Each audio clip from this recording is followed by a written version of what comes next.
Welcome to our 2022 Crusader 305 RLP. Starting right in the back bumper here. If you just kind of reach in, pull that cap out of there. Inside of the back bumper, you're going to find your sewer hose. Take note of those two ears in the adapter here. I'll be hooking it up to your sewer system. And the hose itself, once fully extended, is about 20 feet long. Just keeping it stored in the bumper back here to help keep any sort of stench out of the unit, keep things that bit fresher. And that cap just presses back into place. Around the corner from there, you're going to find your power inlet. So you're just going to find a little metal tang in the bottom corner there. It's going to line up with that tang there. You're going to line those up, press it in together, give it a little eighth turn to lock it into place, and then you get the little metal, the collar in the back there to really lock it down. Following the cord back, you're going to find a standard 50 amp end. Some campsites will have that, some won't. So we do provide you with the adapter right here, so you can go from that 50 down to a 30. So most campsites will have that 30, you can just plug straight on in and you're good to go. We do also provide you with a 15 amp adapter, so if you're looking to plug into a standard household outlet, you got the power to do so for the sake of charging your batteries or running your fridge. Making our way down the side here, as labeled by this sticker here, you do have your freshwater tank drain, so you just got that valve right there, you're going to open that up, allows the freshwater tank to just drain itself out. This right here is just a service port for your fridge, also a vent, so you just want to make sure it's not blocked off, really nothing back there for you to worry about. Straight up from there, you're going to find the same sort of vent. They are just service ports. As marked by that sticker here, we've got your low point drains. So if you kind of reach up by the frame here, you've got the two little water lines there. So you get blue on the left, red on the right, so of course hot and cold. They just got the little valves on them. You can open them up and it allows the water system to drain itself out. The purpose of that would be to just drain all the water out before you leave the unit, just so that your water is not going stale or stagnant. Or if you're going to be winterizing the unit, you just want to get all that water out before pumping antifreeze through. Up from there, we get the exhaust for your furnace. So if you're ever running your furnace, you just want to make sure it's not blocked off. It does get hot. Right down below that's your hot water tank. So that keyway there, you just line that up and you can pop it on open. All your controls for turning this guy on are just inside of the unit. Before we ever turn it on though, we just want to hit this relief valve right there and make sure that bit of water comes out. That bit of water coming out of there is just letting you know this tank is full. It's safe to fire it up and you're not going to burn anything out by doing so. Once you're done, just locking it back down with the keyway. And then your storage compartment here, open that up. And you can see up on the wall here, we've got your leveling system. So you press those two arrows right there at the same time, you get that green light there letting you know it is turned on. If you press auto level, it's going to bring down all of your stabilizing feet and just automatically level the unit. While it's going through its auto level, you're just going to want to make sure that you're outside of the unit, make sure it's not moving around, just that you're not throwing off that computer. Once you're done, you can hit retract all and it's just going to bring everything back up all the way and just down as low as it can. If you're ready to hook up to your vehicle, if you just press hitch height, it'll automatically come up to your hitch height, hook up to that and you're good to go. That said, with your hitch height, they of course do vary between vehicles, so we will have to set that up the first time. So once you pick up the unit, we'll be able to go through that with you. Inside of here, you're also going to find your water hose. Inside of that water hose, you'll find that park adapter, so your 30 amp adapter into there, 15 to a standard outlet. And then on the back side here, you get the two little latches there, we can open that up. And then you get your drain valves there for your water tanks. So you can see we got your gray water up front here, so that's going to be filled from your sinks as well as your shower. Typically cleanest water will be dumping that last. Wastewater on the right there is going to be filled from your black tank and your toilet. So of course that's going to be your dirtiest water. We'll be dumping that first. On the right side here, we get kind of all your little water system here. So up in the top right, you get a little light there. Back right corner, you get your battery disconnect. I believe with it in, that is it disconnected. With it out, that is connected. Cable and satellite, so cable up top, satellite in the bottom. Coax cable plugs into the respective ports, fires up at your TV location. Right beside that, we get your water inlets. So on the left there, we get your inlet for your freshwater tank. Your water hose will just plug into there, turn on the water, and that fills up your freshwater tank. Right beside that's your city water inlets. The same water hose will just plug into there, turn on the water, and that'll pressurize the water lines throughout the unit. Down below that, we get your winterizing system. So with this guy here over on the left, that's controlling where your water pump is drawing from. So with it down to normal, that's your water pump's going to of course draw out of your freshwater tank. If you're to send it up to winterize, your water pump is then going to draw out of this hose right here. So this hose would just get stuck into your jug of antifreeze. You'd run it through all your water lines, and that's that. On the right side here, you got your water heater bypass. So with it down, it's of course going to give you hot water. With it up, it's going to bypass the hot water tank. So for winterizing, you just want to drain that out, leave it empty, and just bypass the tank.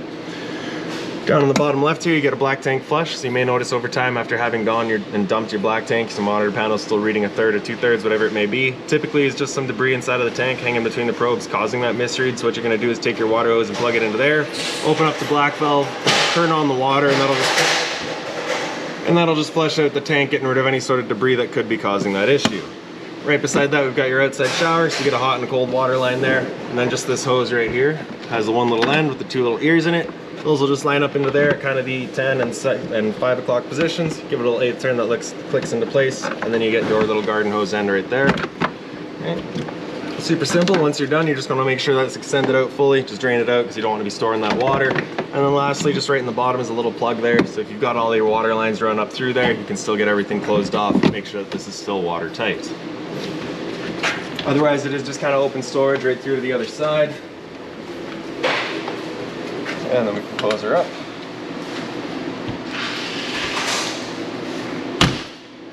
This right here is just one end of your propane tank. So you do have the one tank in here. Inside of here, you're also going to find your changeover. So that little arrow up top with it over to pointing towards the front of the unit, that's it running off of the tank on the other side of the unit.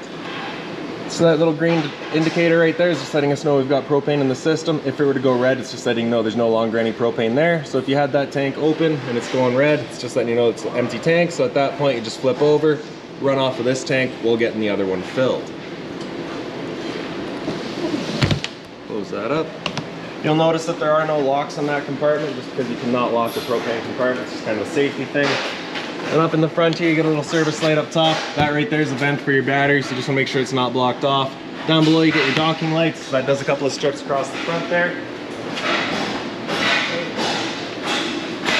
Then down below that, you get a Furion solar panel plug-in. So just a Furion solar panel plug right into there, automatically charges your batteries. This storage compartment here, as we open that up, you get a little T-latch in the center here. It's going to line up to the top and just holds that open for you. Inside of that box there is your battery. And then right here, you just got your manual override for your front stabilizers here, or your front legs. Basically just sticks in through a little hole on the side there. Super simple, right through the propane compartment.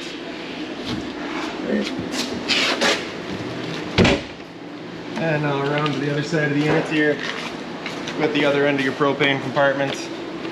So you open that up and you can see we got the same tank in here. Right beside that, you're gonna find a little leash latch. So if you got the dog out with you, you can tie him down.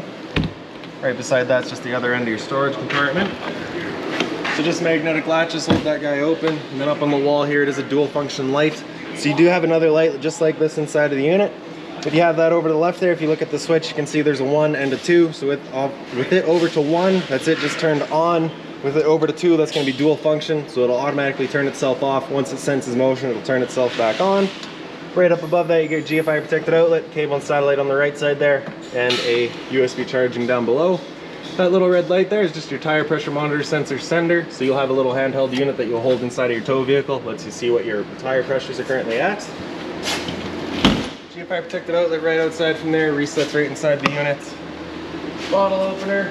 And then you can see you have 2 separate awnings here. They do work the exact same. So once we get inside, you do have 2 separate switches for them. They work the exact same. And then to the very back of the unit, right back here, we just get your spare tire, as well as a little ladder so you can get up top and check all of your seals. Right in the center there, you'll see you're also pre-wired for a rear view or observation camera.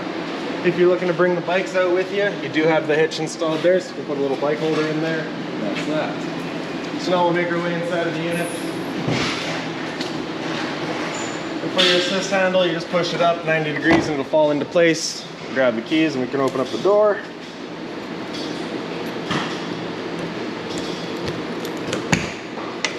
So the door is just kind of on a friction hinge, so it just kind of sits wherever you leave it. Yellow handle either way, you'll undo the little handle or the latch, and then you can open it up. You do have a little quick pin on either side, so you can push that up and through, extend or retract your legs just based on your campsite needs. As we come inside the unit, first things first is right on the left, we get your fire extinguisher, so that's standard, pull the pin, point and shoot. Right across the wall from there, we've got the same sort of dual function motion sensing light down there. Right up from there, we get your power converter, press it on the right side there and she'll pop on open. You get all of your breakers on the left side there. Whenever a breaker breaks, it's going to sit in the middle, so you just got to turn it off and then back on to reset it. And on the right side, you get all of your fuses. Whenever a fuse pops, you should let it get a little red LED right beside it, letting you know exactly which one went. A little bit of storage right around the corner from there. And then up into there, we have a power outlet for you. And this switch right there does your awning light towards the back. And then the switch beside it is your awning itself, so we'll run that out real quick, press and hold extend, and that awning makes its way out. So once that awning's fully extended, you're going to see a little white flap come down as well as the black of the metal tube. Once you see that, you're going to want to stop. If you were to continue extending, it can actually wind itself up backwards, in which case the fabric will be underneath the tube, allowing it to then hold water, accelerating the growth of mold and mildew. So there's our flap there, just coming down, and there's the tube, so we'll stop right there. Now if it were to start raining, it's of course going to hold some water anyway, so what you can do is grab either arm, front or rear, and you just pull straight down on it. And you can see that changes the pitch of the awning out at the head, allowing water to then run off. I like that angle better because it does give you more shade. You can do the same thing with the arm at the back. Before you bring it back in though, you just want to make sure these guys are back out straight and fully extended, just so we're not running the risk of bending them. Then we can press and hold the track, that awning will make its way back in. And again, you're just watching to make sure that your fabric is over top of the tube. Another thing to keep in mind with your awning is once you get out to about 15-20 kilometers an hour wind, it is catching all that wind, so you want to make sure it's just brought back in, again, so that you're not running the risk of bending your arms or tearing your fabric. Once it's in all the way, the motors will just kind of lock up and hold it firmly against the side of the unit, and that'll be that. Okay. Straight up from there, we got this little cupboard, so we open that up. First thing right up top there, that binder's got all of your owner's manuals in it, any keys, any remotes, anything like that, you'll find right in there. Right beside that is that handheld unit for your tire pressure monitor system. Monitor panel is all right here, so you get your awning button right here, so that's going to be for that awning up front. That awning light right there is going to be again just for that front awning. Bottom left we get your slide out room, so press and hold out and slides will make their way out. So I believe the far button there is doing the one right behind me. Once that slide's fully extended, you're just going to hear some clicks from the motors letting us know they've reached their stall.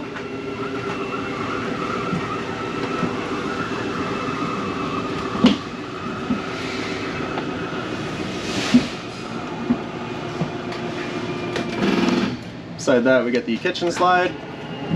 It's the same thing, once fully extended you hear the clicks from the motors.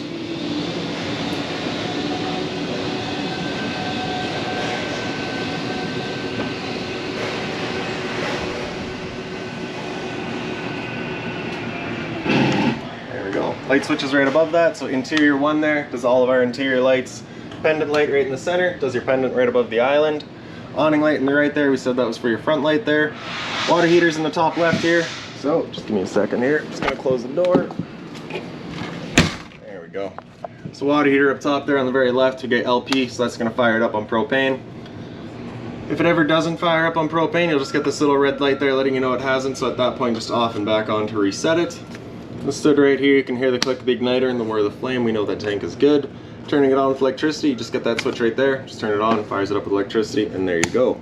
Beside that's your water pump switch, as you turn that on, just turns on your water pump, drawing out of your fresh tank to pressurize your lines. Beside that you get your power roof vent control, so you're just going to turn that on, turns on the fan. Then you can press up, that just opens up the vent for you. So once it's fully extended, you'll hear it just kind of whine a bit and then it stops, just like that. Once you're done, you can press and hold down, the guy comes back closed. Simple as that.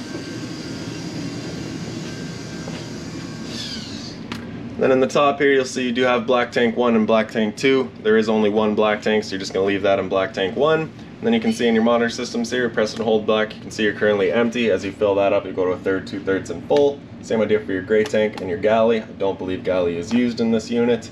Fresh tank, as you fill that up again, 2/3, 2/3, a third, 2/3 and full. Batteries, you can see you're currently charging, and then you'd have good, fair, and weak as you use it up. So I'll just make our way into the kitchen here. So you get a little pantry spot on the sides, right inside of here, and right on the left side you get a little light. All of the storage space here as well. Same up top as it is down below. And then just kind of the open shelving on the other side. Your fridge is an RV fridge, so it is a two-way fridge.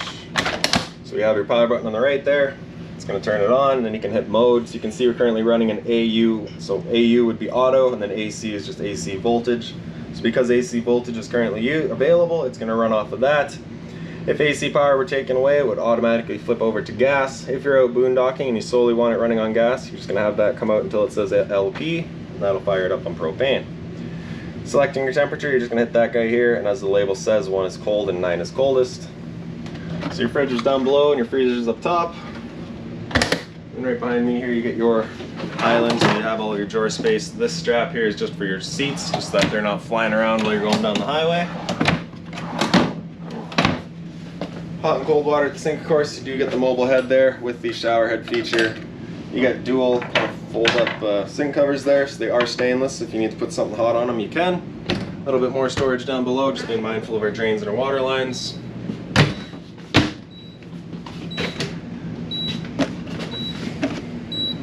Alright, so you can hear that beeping there. It's just letting us know it hasn't fired up, so we're just going to press and hold off. We'll turn it on again, just kind of let it reset and try to fire up again. A little bit of storage up here. That outlet there is of course for your microwave. Down below you do get a little light there. It's just on its own center push button. GFI protected outlet back there as well. Microwave here, pretty standard, just like home, just with the addition of convection as well as your vent. So of course propane stove is putting off fumes whenever you're using it, so you want to make sure that vent is turned on, evacuating said fumes. So you can see up top there, you're currently vent low. So it's just low speed, hit it again, and you get vent high. Light on the right side there, so again you can see what you're doing. For this stove here, it is pretty nice actually. You can just press the knob in, turn it over to high, press, and with the knob held into place, it just automatically runs the igniter for you. Super simple, and there you have it. On the right side there, you get your oven light switch. On the left side, you get your panel lights. Once you're done, of course, just turning them all off. For the oven, it is just as nice. We can open that guy up, press that knob in, turn it over to the little flame, and if we look through that grill right there, you can just see that pilot light get going in the back. Once it gets going, you just want to hold the knob in for another couple of seconds, and you can release, and the flame will hold itself. Turn up to your desired temperature, and she fires right up. Once we're done, if you just turn it back down to pilot, it'll hold just the pilot light for you. But if you're traveling or leaving the unit for a while, you just want to make sure that's right off. You get the bit of storage on this side here, and this side here as well. Inside of here, you just have the addition of a little light there, which does a little accent light above your slide. Right up above that, you get your TV lifts. You press and hold up, and that TV will make its way up out of the counter. So once it's up all the way, it'll just kind of stop in place.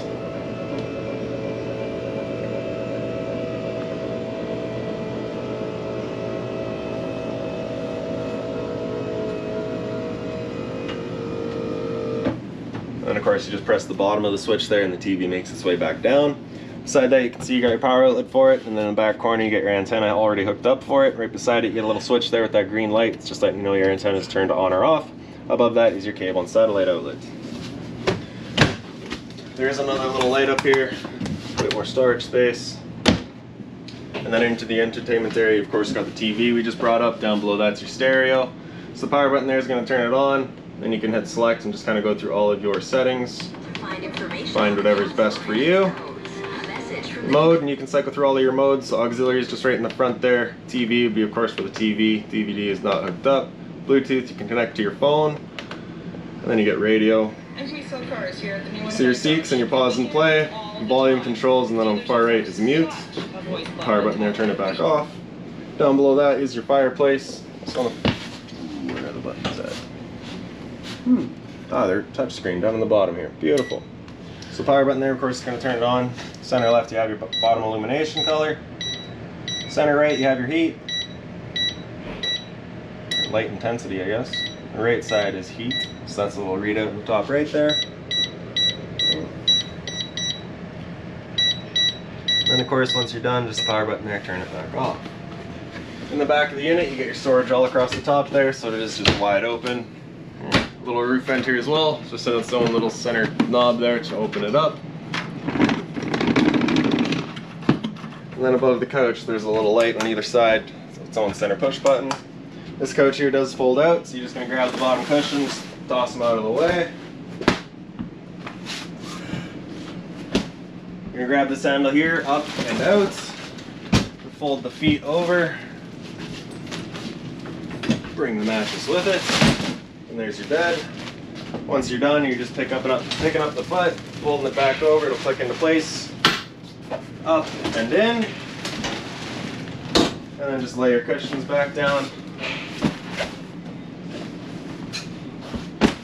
Super simple.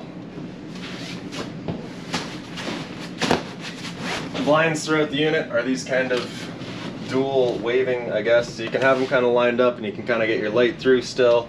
Or you can line them up so that they're both dark and you can kind of black them out. Right? And they do just sit wherever you leave them. Into the slide out, each set of lights has their own switch. Your recliners here, so you do have a little storage space in the middle here. And then your little light up cup holders here. There's a little push button on the side there. although something's not going right here, so I will look into that as soon as we're done here. And then in the dinette here, just got the one side's a bench, the other side's just your little tape, your chairs there, and then up top, so you just seen that accent light turn on there. And right on the far side here, we've got your fire alarm. All right.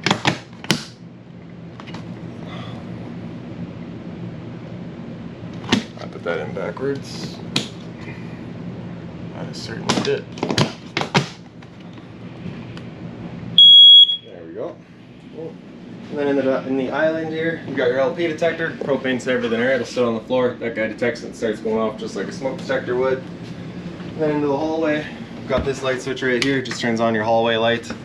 Thermostat's right up beside it. So typically you're going to be starting from off. You hit that mode button, it'll just illuminate. Hit mode again, it'll come into fan speed. So typically you're just going to leave that in auto, unless of course you're just looking to move some air around. Then you can choose your high or low fan just based on whatever's best for your needs. So like I say, typically just use auto, and after fan speed, if you just hit mode again, it'll come into cool. So let's turn on the air conditioner. Temperature selection is just going to be with your arrows there. The air conditioner is going to be moving its air through all of our ceiling ducts that we've got throughout the unit. After AC, if you hit mode again, it'll come down into furnace. It'll turn off the air conditioner and turn on the furnace. Furnace will be moving its air through all the little black portals and floor registers throughout the unit. First couple of times you run that furnace, you may get a bit of a smell throughout the unit. That's just the new furnace smell. It will go away. After furnace, you hit that mode button again, it just comes back to off and then just cycles back around. Right up above that, we got your little touch screen here. So you got that little bottom button there, and really it just kind of operates everything that is on that panel right there. You can also download the LCI One Control app, enter all of your unit information, and it will allow you to kind of Bluetooth connect with this so you can run everything off of your phone. Power button there, turn it back off. Into the bathroom. So your light switch is just right up on the wall there. You get your storage in the back corner. Your toilet just flips on open. You get your flusher on the right side here. Then up on the back wall, you get your medicine cabinet up top. GFI protected outlet down below. Test on the left, reset in the center. So if you ever have outlets that don't work, it's the first thing you should check. Hot and cold water at the sink. A little bit of storage down below. Again, just be mindful of our drains and our water lines. For your pocket door back here is just a travel latch in the back, so you're just going to slide that up and then you can just slide your door. And there's also the same latch to keep it shut. Into the shower, your travel latch is on the left side, so you're just going to pop that open and slide the paddles. Then you can see you got hot and cold water, of course, with the standard head and hose. Once you're done, you're just going to make sure that travel latch is back into place. Clicks in. Then above my head, you get the same sort of roof vent. You're just turning that knob to open it up. Back corner, you got a switch to turn on the fan.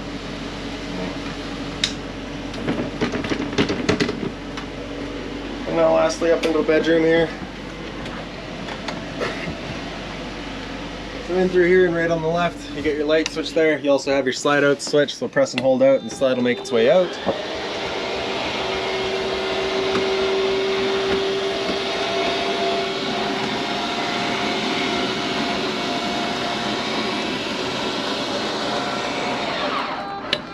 Yeah. Right here's a TV backer, so if you're looking to mount a TV in here, it's going right there. You get your power outlet as well as your cable and satellite outlet for it. Closet space, pretty well just wide open, as well as the drawers down below. Above our heads, we've got your front air conditioner. So outside, you saw that we provided you with the 30 or 50 to 30 amp adapter. So with using that, you've of course lost 20 amps of power. That's the 20 amps of power that you would need to run both air conditioners at the same time. So if you're running both air conditioners, you do need to be plugged in with your 50 amp service into a 50 amp outlet. Once that is done, then you can see you've got your temperature control right here. So there is the option for heat there. Heat is not hooked up. We have a dedicated furnace, so you're just going to leave that in max cool. Then over here, your gray side is just going to be your fan speed, and then the blue side is going to be with cooling. Simple, low, medium, and high. In the back, you get some storage here, as well as a little reading light there. Push button on the top left there. Same light in the far side, as well as a little reading light up top, and more storage space up top. And that's about it for this unit. So if you've got any other questions on it, please feel free to give us a call, 204-237-7272.